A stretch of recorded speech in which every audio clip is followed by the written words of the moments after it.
Do Jornal Público, este é o Soundbite, Ruben Martins. E hoje neste Soundbite vive Helena Pereira. Olá, viva. E vive Ana Sá Lopes. Olá, Ruben. Depois da substituição de António Gandra de Almeida por Álvaro Almeida, vamos ouvir o Presidente da República sobre o novo nome à frente do SNS. Esta figura tem todas as condições políticas de confiança do Governo e dos partidos do Governo para cumprir esta missão.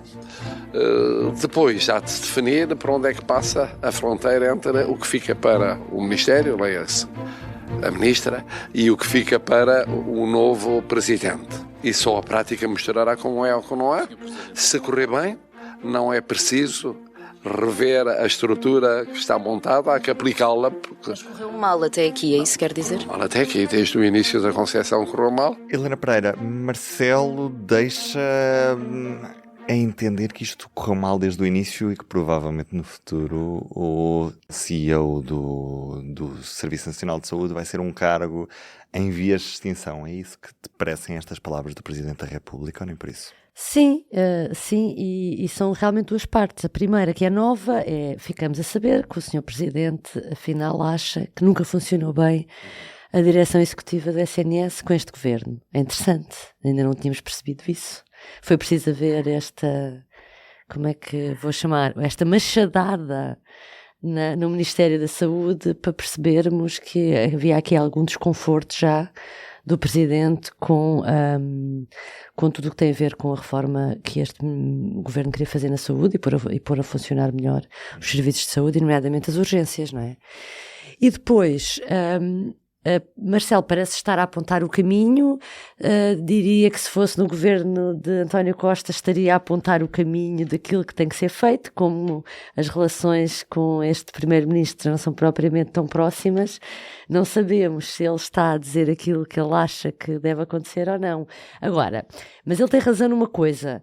O PSD nunca quis uma direção executiva do SNS. Ela foi criada pelo PS e na altura houve muitas críticas a este cargo e houve tantas críticas que sempre se achou quando o governo do PSD ou quando o PSD na campanha eleitoral apresentou o programa eleitoral, uma das dúvidas era se ia reverter a direção executiva ou não.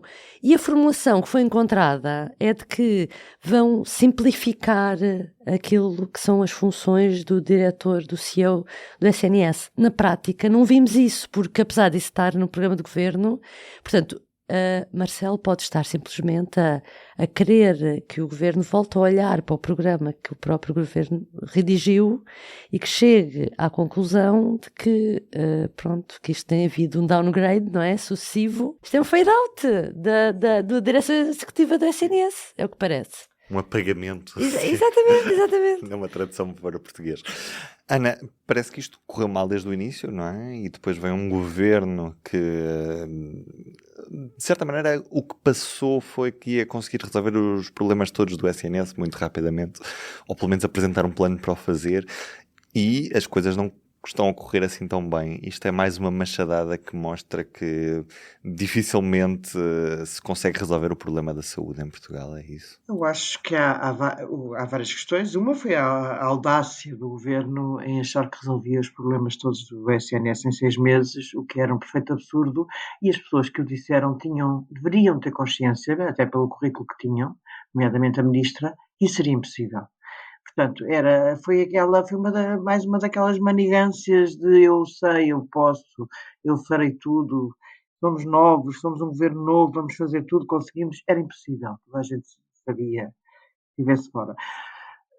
Agora, a parte que me faz aqui muita confusão, e há bocado estava a ouvir a Ministra da Saúde, é que a Ministra da Saúde fica subentendido que a Ministra da Saúde sabia perfeitamente a situação de Gandra de Almeida.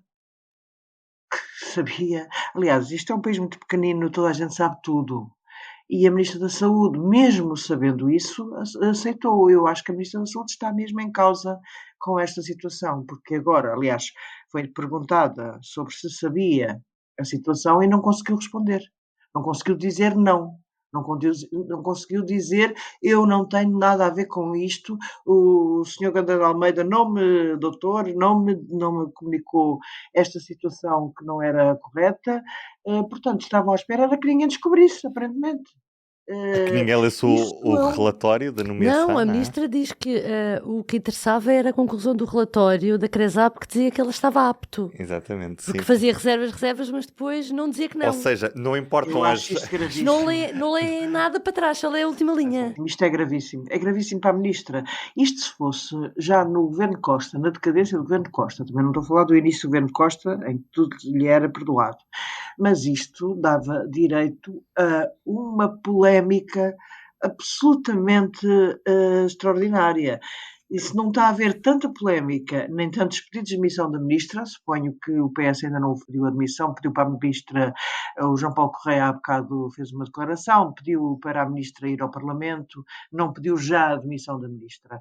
O Bloco pediu, suponho, mas isto é uma situação de grande gravidade, porque põe em causa, de facto, a confiança entre governo, nomeados de governo e os cidadãos. Quer dizer, como é que alguém pode não cumprir uma lei, pode fazer o que Gandara de Almeida fazia e continuar tudo na mesma no governo quando fica claro que a ministra sabia. Não, mas a declaração do primeiro-ministro do Montenegro também revela muito incómodo, porque a forma como lhe perguntam, ele quase que chuta o assunto como se já tivesse ultrapassado, e o que interessava agora era o nome do novo CEO e o resto é a Assembleia que tem que tratar. Ele põe-se a léguas, não é? Percebe-se perfeitamente como ele quer ficar a léguas disto.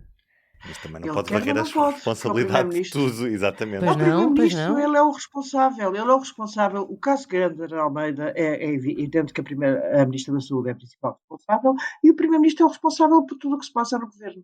Isto é um escândalo, isto é uma coisa que não lembra o Careca, como diria o nosso Presidente da República no tempo em que era comentador. Esta frase pode não ser muito politicamente correta, mas era uma frase popular que Marcelo usava muito quando era comentador. Isto é mesmo muito grave e já aconteceram vários escândalos na saúde. Esta escolha causou alguma dúvida, até porque o processo de demissão do anterior CEO, nomeado pelo governo PS, foi uma situação muito atabalhoada, foi uma grande atrapalhada. E agora, eu não tenho informações para dizer se Álvaro Almeida é bom ou mau. Veremos, não é? Foi candidato é uma pessoa ligada ao PSD, foi candidato à Câmara do Porto pelo PSD. Isso, enfim, é normal. O PS também nomeia sempre os seus próximos. Não é esse o problema. Não é esse o problema, quer dizer, os usos e costumes deste país é que cada vez que muda o governo, mudam as cores políticas dos dirigentes da administração pública. Mas será o primeiro, é o terceiro CEO do SNS e primeiro que não é médico. Vamos ver como é que corre. Sim, eu acho, de facto, aliás, ouvindo Luís Marques Mendes no domingo, que dizia que devia ser extinto este cargo, porque logo uma das coisas que até o próprio PSD, quando o governo PS o inventou, foi dizer que se sobrepunha e sobrepõe-se ao Ministro da Saúde. Agora, mais do que o futuro do cargo do CEO do SNS preocupa-me mesmo, acho que a Ministra está numa situação política muito grave. Fica ao conselho, ler sempre os relatórios da CRESAP, todos, até ao fim. Diz-me, Helena. Queria só corrigir uma coisa que eu disse na semana passada, que transli umas declarações de Mariana Vieira da Silva na parte em que eu disse que ela era contra uma coligação do PS com o Bloco de Esquerda na Câmara de Lisboa, e que nessa parte não foi isso que disse à Rádio Renascença. Queria só corrigir isso. Foi o soundbite de sexta-feira, fica feita a correção. Muito obrigado. O soundbite foi a correção sobre o soundbite de sexta-feira. E este é o soundbite de terça-feira. Um beijinho, até amanhã. Até amanhã. Um beijinho, até amanhã. O Soundbites é um programa de Ana Salopes, Helena Pereira e Ruben Martins. A música original é de Ana Marques Maia. Siga o podcast na sua aplicação preferida para não perder os novos episódios. O público fica no ouvido.